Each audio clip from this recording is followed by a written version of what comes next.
Assalamualaikum warahmatullahi wabarakatuh.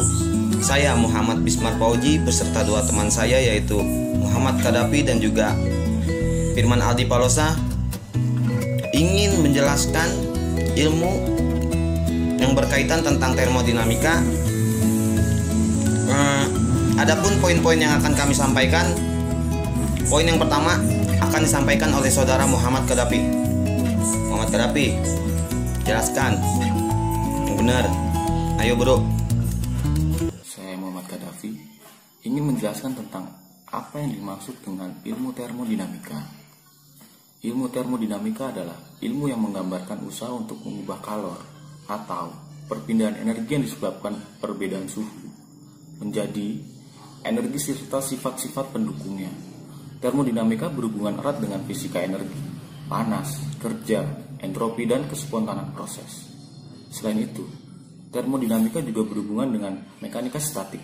Cabang ilmu fisika ini mempelajari suatu pertukaran energi dalam bentuk kalor dan kerja, sistem pembatas dan lingkungan. Aplikasi dan penerapan termodinamika bisa terjadi pada tubuh manusia, seperti peristiwa menutup kopi, perkakas elektronik, mobil, pembangkit listrik, dan industri adalah peristiwa termodinamika yang paling dekat dengan kehidupan kita sehari-hari. Poin selanjutnya, saya akan menjelaskan termodinamika sistem tertutup, terisolasi, dan terbuka. Yang pertama, sistem tertutup. Dalam sistem ini, terjadi pertukaran energi antara panas dan kerja, tetapi tidak terjadi pertukaran benda dengan lingkungan. Rumah hijau adalah salah satu contoh dari sistem tertutup, di mana terjadi pertukaran panas, tetapi tidak terjadi pertukaran kerja dengan lingkungan. Yang kedua adalah sistem terisolasi. Dalam sistem ini, tidak terjadi pertukaran panas, benda, atau kerja dengan lingkungan. Contoh dari sistem terisolasi adalah pada yang sangat terisolasi, yaitu tabung gas. Yang ketiga, sistem terbuka. Dalam sistem ini, terjadi pertukaran energi antara panas dan kerja, dan benda dengan lingkungannya. Sebuah pembatas memperbolehkan pertukaran benda tersebut. Permabel, samudra merupakan contoh dari sistem terbuka.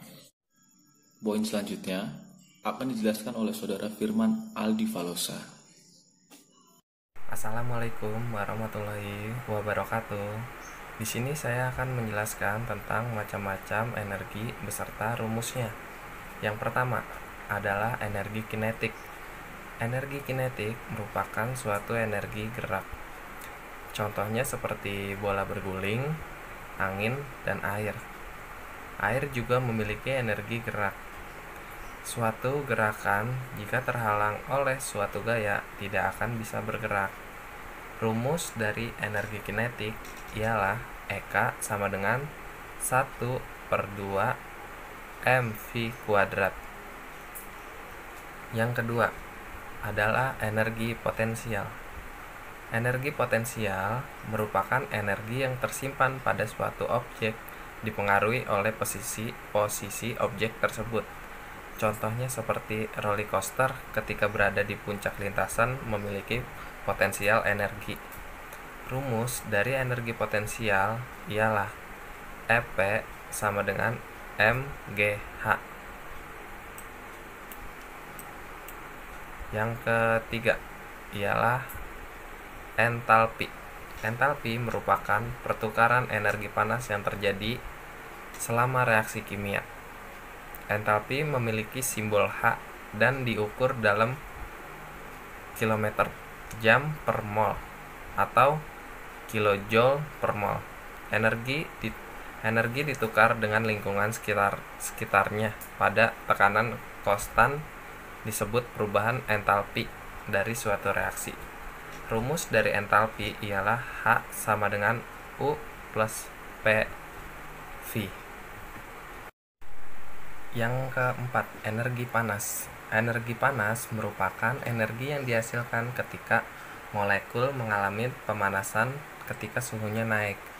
Contohnya ketika kamu memasak air, energi panas akan bergerak ke dalam panci sehingga mengakibatkan air mendidih dan bergejolak. Yang kelima, energi kerja. Energi kerja adalah interaksi antara dua sistem sedemikian hingga apa yang terjadi pada setiap sistem pada permukaan batas interaksinya dapat diulangi dengan efek tunggal di luar setiap sistem berupa perubahan tinggi suatu beban dalam medan potensial gravitasi. Pengertian fisis. Fisis adalah perubahan zat-zat yang tidak menghasilkan zat-zat baru. Saya akan menjelaskan tentang hukum termodinamika dan sistem terbuka. Hukum pertama termodinamika adalah hukum kekekalan energi. Hukum ini menyatakan bahwa energi tidak dapat diciptakan atau dilenyapkan. Energi dari suatu sistem yang mengalami perubahan atau proses dapat bertambah atau berkurang oleh pertukaran lingkungan dan diubah dari bentuk yang satu ke bentuk yang lain dalam suatu sistem. Jadi, hukum ini menyatakan tentang pertukaran dan kemampuan perubahan energi. Menjaga bahwa dalam setiap perubahan semua energi harus diperhitungkan. Hukum pertama tidak menunjukkan apakah perubahan energi berlangsung secara sempurna atau tidak, atau apakah beberapa bentuk energi dapat dikonvensikan secara penuh ke bentuk lain. Masalah keterbatasan tersebut dilanjutkan dalam hukum termodinamika kedua. Sebenarnya, pernyataan matematis yang paling umum mengenai hukum pertama termodinamika adalah untuk sistem terbuka yang mengalami perubahan transien. Sistem terbagi menjadi dua, yaitu sistem terbuka dan sistem tertutup. Yang dimaksud sistem adalah setiap bagian tertentu yang volume dan batasnya tidak perlu tetap, di mana perpindahan dan konservasi energi serta masanya akan dikaji. Sistem terbuka terjadi bila energi dan massa dapat melintasi sistem. Sistem terbuka dalam keadaan transien adalah sistem di mana aliran massa yang masuk dan keluar tidak sama atau berubah dengan waktu. Sistem terbuka dengan keadaan lunak atau steady atau sistem aliran tunak, keadaan tunak, karena aliran massa dan energi melalui bidang batas tidak berubah menurut waktu dan jumlah massanya juga tetap.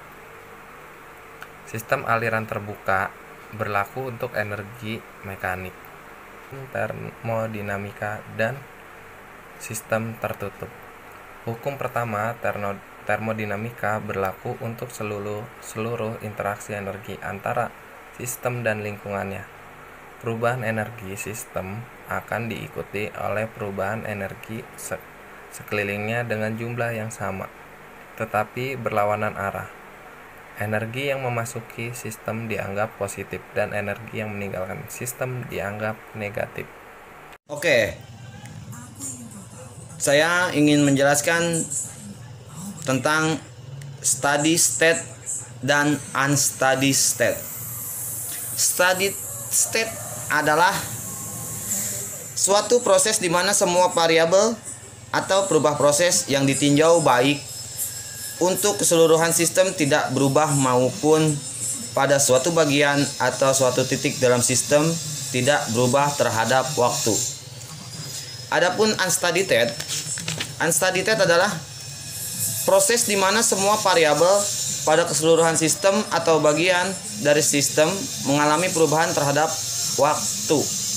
Nah, jawaban atau poin yang bisa kami jelaskan berkaitan dengan tugas UTS yang diberikan oleh Ibu Nailul Atifah selaku dosen. Oke, kurang lebihnya kami mohon maaf. Kalau lebih ya alhamdulillah.